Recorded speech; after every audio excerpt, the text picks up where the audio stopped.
How to add an email or change your email on your Discord account. Today guys, I will show you how to do this. Just watch the video until the end. You go first guys and you go and open your Discord account.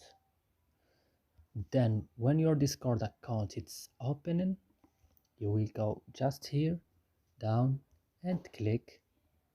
Then you will go to account and then you will go to email and click.